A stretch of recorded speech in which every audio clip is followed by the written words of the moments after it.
It's like maybe trying to get this better than the last time. Oh, yeah. There you are. If you're hearing it.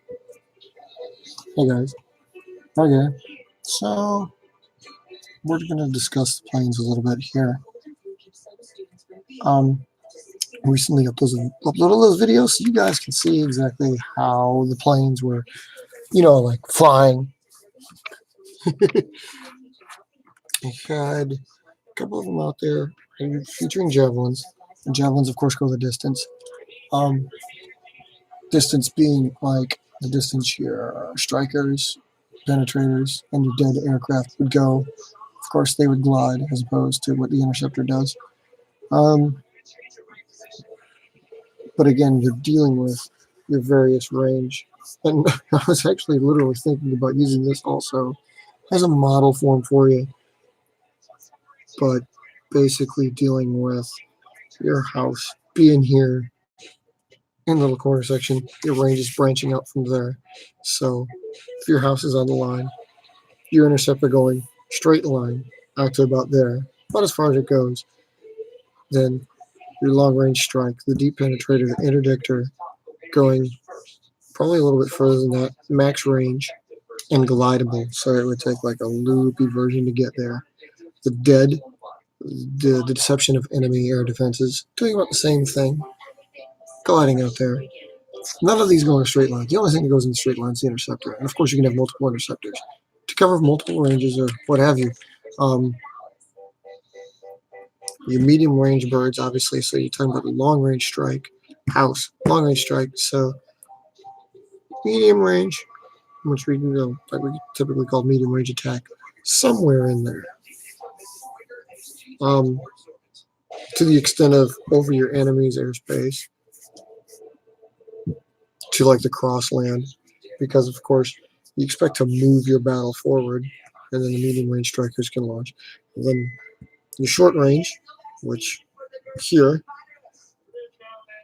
or maybe even a little bit shorter down, but this is a great example for that.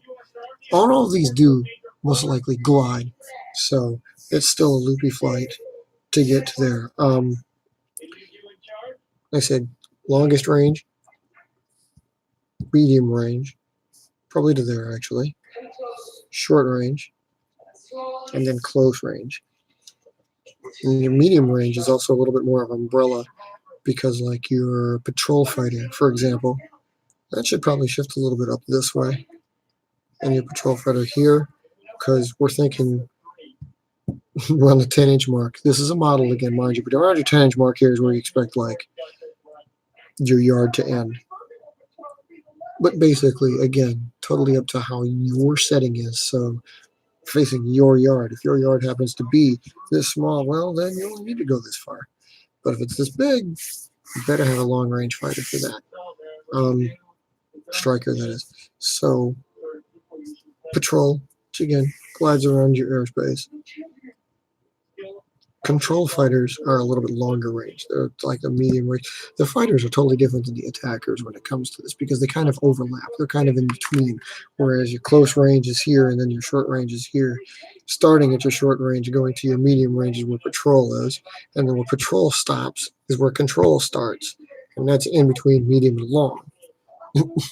Really unique kind of graphic, but that's almost exactly how it works out. Is your attacks are overlapped by your fighters, and the interceptor being the longest range of those. Also, one of the only planes besides like your transports, maybe the heaviest bombers, that you expect to fly straight line flights because of what they do. You don't want your bomber, you don't want your fighter bomber, you don't want your, well, you don't want any of your transports really. If they're carrying cargo to like spill the cargo out, let's assume it's in the back or in the top. If you can glide them and keep them because they have MUPs, they have pods, it's one thing. If you have some kind of pod carrying your stuff, then you can make your transport glide, but it just works out better also that not only does it, glide relatively even, no yaw, no pitch, it's also just that you know in a straight line distance how far it's going to go. So if you know you need like somebody's, your friend, any bag up that you have, your compatriots in battle, you're sitting there back there, they're building your planes, or they're building pieces of the planes for you, needed to fix them, or sending you staples because you need to lengthen the range of something, you're up here at the FIBA, forward edge of the battle area, launching strikes out from here. You have your transports back here. Transports are never at the front lines, but then load them up with the stuff, get them this far. He gets them, builds them, and the strikes are launched out. So whatever you know you need the transports to do, and this is why transports are really good in a straight line, because again, if you're in one area, if you're here, you don't need to glide around it up over here, you need it at you, so the straight line transports make sense.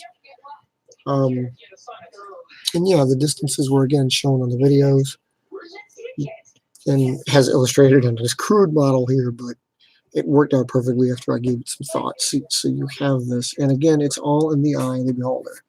If you have a small yard, all of your ranges are shortened. If you have a larger yard, they're lengthened. But also keep in mind, perhaps your potential enemy has a bigger yard. You'll want to think about that. it's all elusive. This is just basic suggestions for how you do things. Yeah, you want to keep that in mind. And again, up to you how you figure out your planes. And maybe you want your patrol fighter to cover more airspace.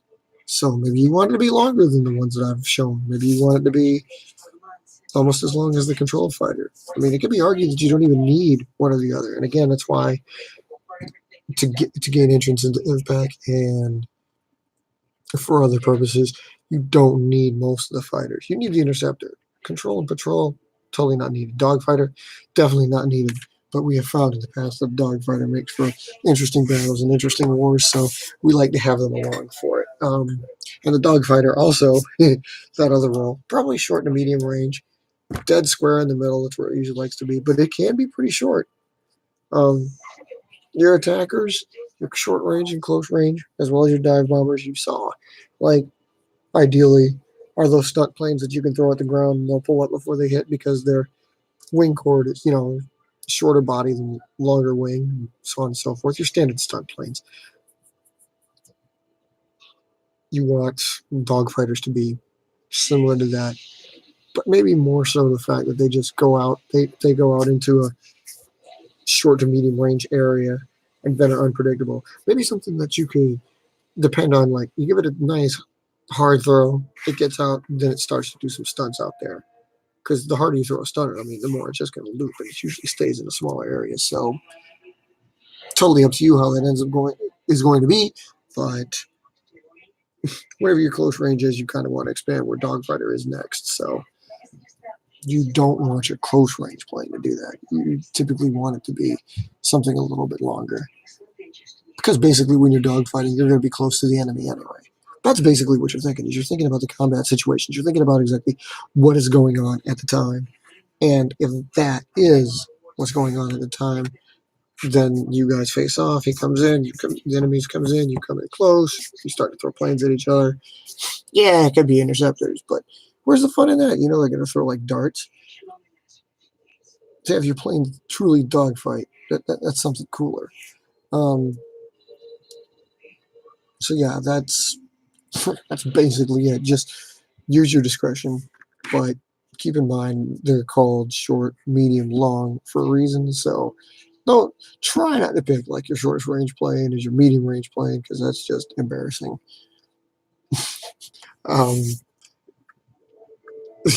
You'll have it will get harder, especially if you've got overlaps in your medium and long range. But keep in mind that's why we have those birds. That's why we have like the dead plane. That's why we have a control fighter. So if you do happen to have three that are somewhere in this area, and you're like, well, can I tweak this one, make it a little bit longer, and can I scale this one back, make it a little bit shorter? You can get the planes that you need out of them, or you can just have multiple planes do one thing. I try not to do that, but everybody does something different. Basing it realistically, it's always kind of like a budgetary thing. But then again, you always have a fly off, and if you like both planes in the fly off, you go ahead and use both planes. Use 3 planes. Use 8 planes. Hey, what does it matter? I just like having the single ones, and if you find a new one that replaces the old one, hey, that's great. I try to keep it in line with regular Air Forces. So again, basically, you're not you're not looking to do anything more than you need to. I mean, some might argue that the ones we have is more than you need to, but having that heavy bomber, having that medium bomber, like you can make it out of a notebook sheet of paper is. I started that way. My heavy bomber was like that, but more than needed was going with a Chinese mini, then moving up to calendar paper. But there's a reason why they're called heavy. They got to be bigger. Consider that. They're yeah. So these planes are basically how you fly them, and you don't need to have your own fly off. You basically know your own planes. You know how far they're going to go. If you have one that you suspect, you can always have your own fly offs. I have to have fly offs often. See who's really ultimately got shorter range. I need to have another one now. And it gets even more twisted when you're starting to involve the trainers. I mean, there's only like 3 trainers you need to worry about. We used to have the Metro trainer for medium throw training, but that's basically like your regularly plane. So that's just the lead-in small trainer. And those planes, again, that's just another way to get more rolls in there. Those are totally not needed. But again, something you could slot into when you have like, well, I've got 5 planes that go medium range. Hey, okay, so control fighter, medium range attack, lead-in small trainer, and if you take a hard throw, a Hatro trainer. Depending on its size, fighter bomber, light transport. Again, just gotta take a look and see where they go. Everything branches out from there. So it makes it complicated, kind of. You're dealing with all of this, but it's really not that hard. Just once you've realized, like, especially once you have them, you have like 5 planes and you know where they're going to go. And if you have 5 more, then hey, the expanded rolls plus the sizes as you can make them. If they're smaller, if they're bigger, you've got it made. So we'll elaborate more on that probably in the future. But I hope between the videos and this, it kind of breaks it down, especially for those of you wondering like what Dead was. Dead is basically your long range striker. It's just another one, but it's not like your long range strikers, your state of the art. Dead, not so much. Matter of fact, it's probably 3 generations back from your latest and greatest. That way, again, in the heat of combat, you don't care if it's lost. Because basically, this is the one you're going to launch the first assault with. You probably expect to lose it while you launch another assault with the primary attackers. Dead is basically a decoy, a scapegoat, sacrifice. And that in itself brings a whole other class of worms, just because when you're in combat, you must consider, like me and Tap Lanes, Robert was talking about, like, do you really want to lose your greatest technological achievement, the one that has all the stuff? It's all well and good to have those and be prepared for battle with those, but if you go into battle and you lose it, how heartbreaking is it going to be? You spend that money on building it, if that is the case, but you spend all the time making it the best that it is, and you lose it in battle. You're going to like it then? You're going to enjoy the fact that you... Probably not. I wouldn't recommend it. This was talked about a long time ago. We mentioned attrition planes and attrition squadrons, just birds that you knew could do the job, but it was like, well, don't need it to fly that good. I don't need it to be that good, but it can get out there. Those are the ones you think about. You don't want to throw on your latest tech, your greatest ideas, and you don't care. Ultimately, you don't care if you lose them. A lot of planes you get attached to when you're in there, but this is why you build like 30 or 40 of them. So like when you lose 20, you're like, I got 20 others. I don't care. Basically, really, you don't bring any prototypes out there. I mean, you care about those. If you built a new one and you only got 6, you go into battle with those 6 and you lose those 6. I hope you remember how to build them. There's been a couple of instances in my past where that has happened, but you learn your lesson rapidly. You also build them. prototype fleet really quick. It's not just for main reasons. Like I like to build at least a half dozen, if not a dozen, of a brand new plane, not to test every new thing. That's a great excuse, but also in case they ever need to go into that, you can just, yeah, I lost 3, I lost 4. No big deal. I got 7 others back home. For those of you that build 2 or 3, you take them into battle because they're newest and greatest. You lose all 3. Where are you at? Hope you remember how to build them. This is also why in IVPAC I try to get everybody's, like, we have a dimension sheet. I personally, I always like to get a single example of everybody's birds. I always ask for that. It's just like from the contractor, place an order, quote unquote, officially from you guys. Say like, hey, can you send me place an order for one of each of your planes? 5, 8, 10. Never going to fly them. All I'm really basically going to do is just keep them on hand. Probably go straight into my palace. That's usually what I do with them. Pharaohs, Edcos, double O's, triple J's. I have most of their planes in the palace folded. Again, just to have them on hand in case they're lost. It's like the museum. And say, this is number 16. I have this because, well, I asked for it. It's never flown. You don't even have to, when I place those orders myself for my personal achievement, I don't even expect you to have like, hey, give me your greatest flyer. Your greatest flyer should be in your own palace. But I just want, hey, give me a fresh body. It's never flown before. But as long as it was built by you, I can have it. I'll keep it folded. We're in fly status.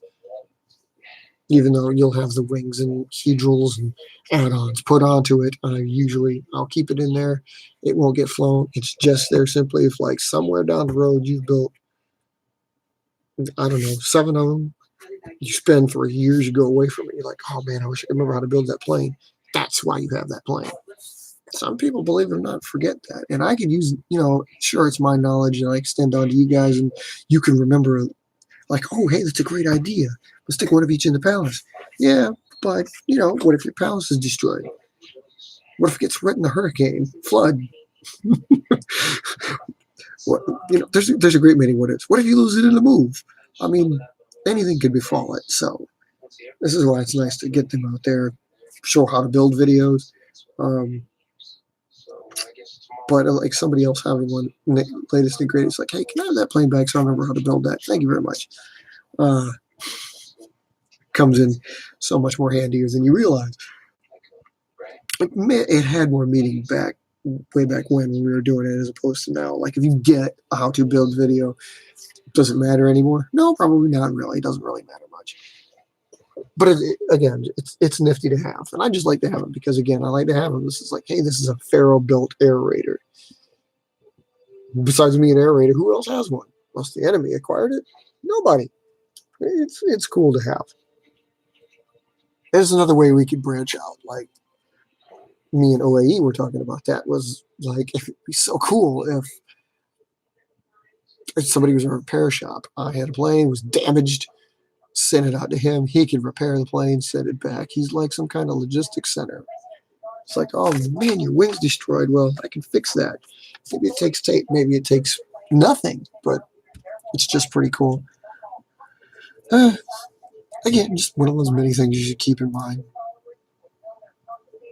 Because first and foremost, we like to pretend that we're combat. So always keeping said planes to combat. I'm not even, it's not really a thing to have so many planes on hand that you're not going to fly. But if any of y'all shoot me some planes and just say like, do you want to fly them or do you want me to, like, I test fly them? Sure, that's one thing, but they're basically going to go into my palace. If I build them, it's one thing. I may decide to keep them, I may not, so far I've kept all of them, but it's not a great many that I do have. I just like having them on hand, and I'd rather get them from a source than having built them myself, because again, this goes back to how we did this in the previous show. Sometimes different people build them different ways. I mean, you know damn well like different people fly them different ways, so different people are going to build them different ways. and it's really hard to teach a person how to build a new, like a different way in general in the first place. I can't. I don't like my versions. Always come out with these really thin fuselages and big wings. I've seen a lot of people go the other way around. I've seen people like Robert who goes out there and builds them out all plastic and they're semi-rounded and look real. That's his version. Everybody's got a different version. So again, it's you got to go straight to the source for that reason, if no other. Keep your palace and keep a pad. Palace and pad are things that I have on hand. I've always had on hand. I suggest you guys have on hand for Palace being paper aircraft, long-term active storage. In case you want to have something in there, it's essentially they're both a boneyard, but one's a museum. The Palace is where they go when they retire, and probably never going to be flown again. But you're not going to burn them. You're not going to destroy them. It's just nice to have them. Basically, I unfold as best as I can all the folds out of them, uncut the tape, fold them flat, and store them. The pad, paper aircraft, awaiting disposition.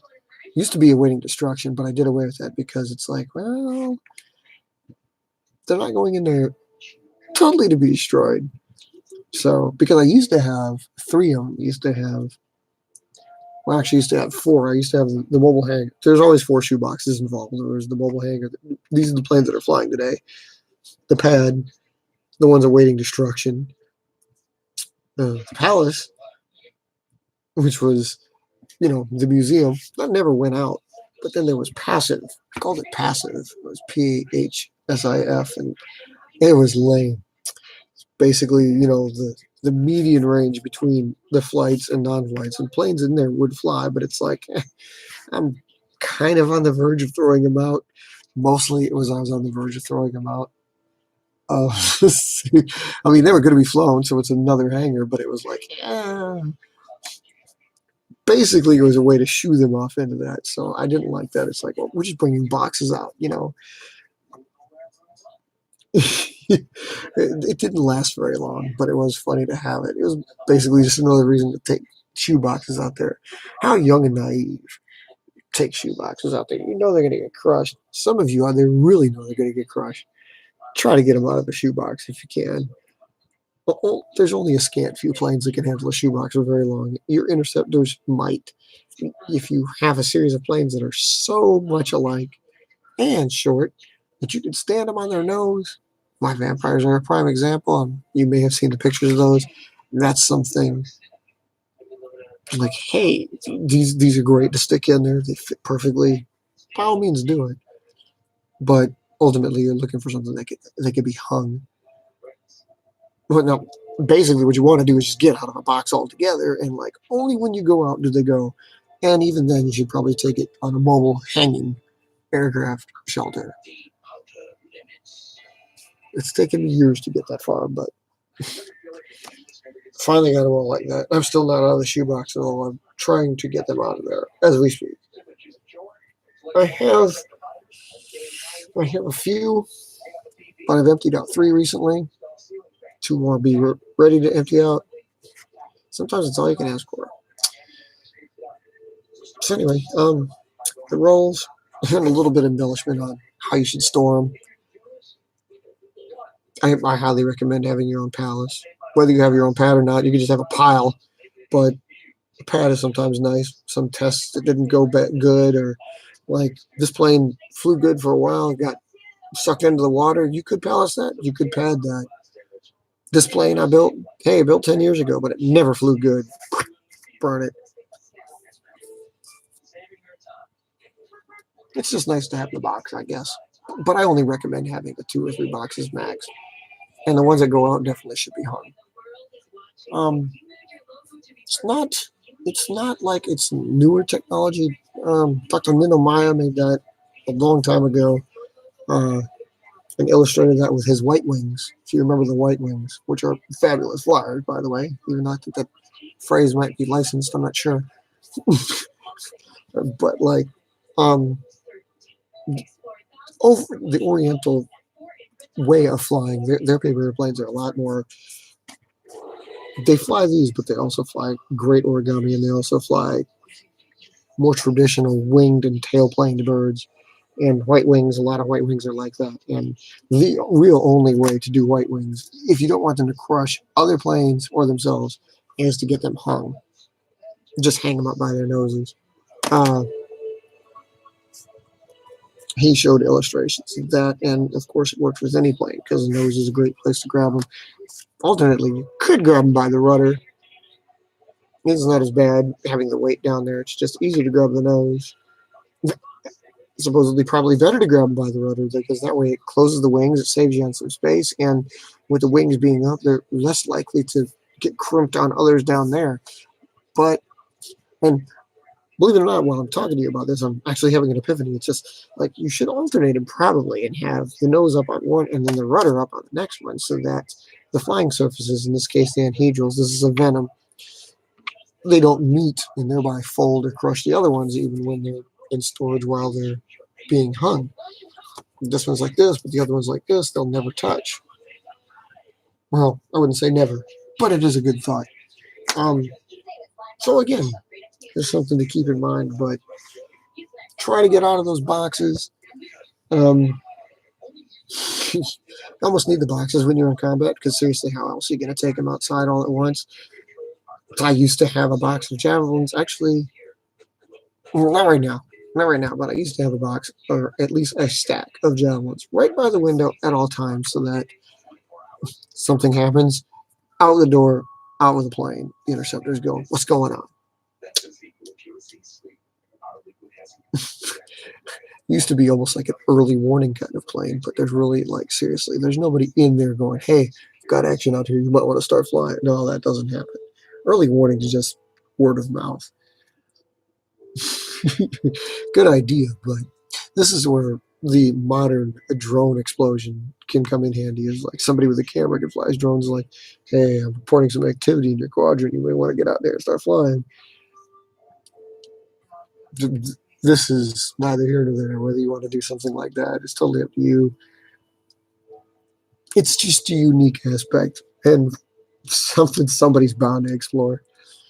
That is definitely not going to be a requirement for getting in or even recommended, but if you have it, cool. Especially if you design your own. So basically that's it. Discuss the roles with you. Discuss the ranges with you, and discuss methods of storage. It's always good to have that. Any comments, questions about it, be sure to post them up here or get the videos and the message boards.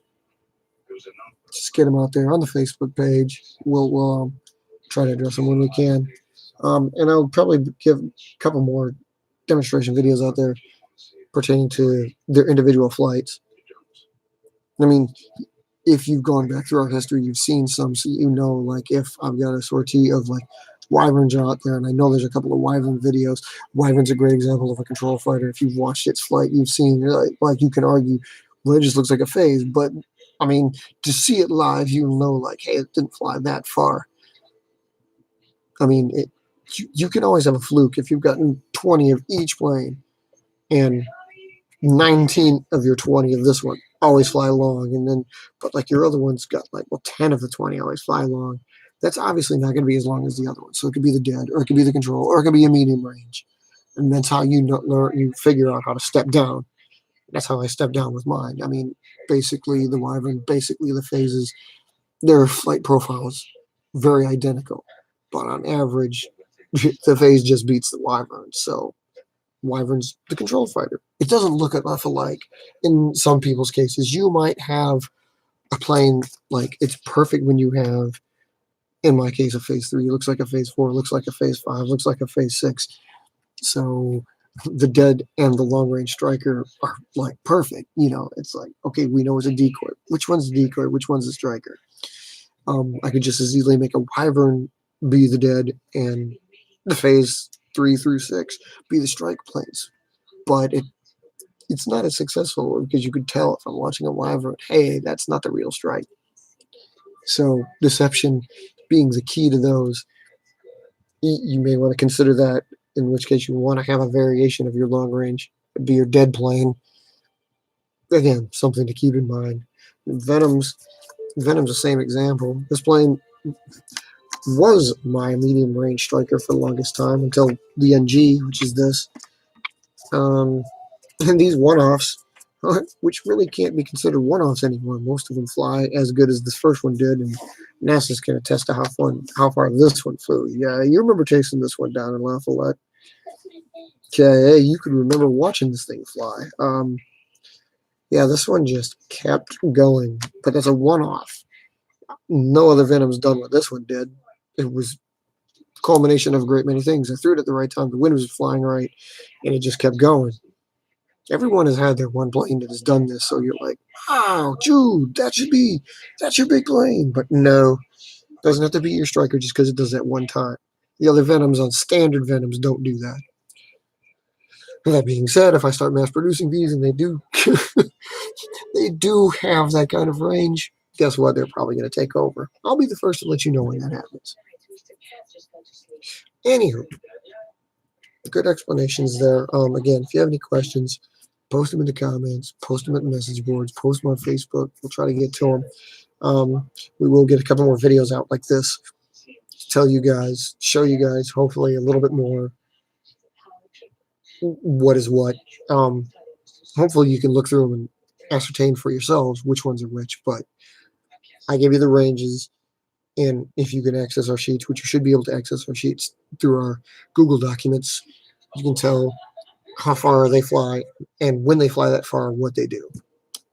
That's about it. A little bit of wrap up there.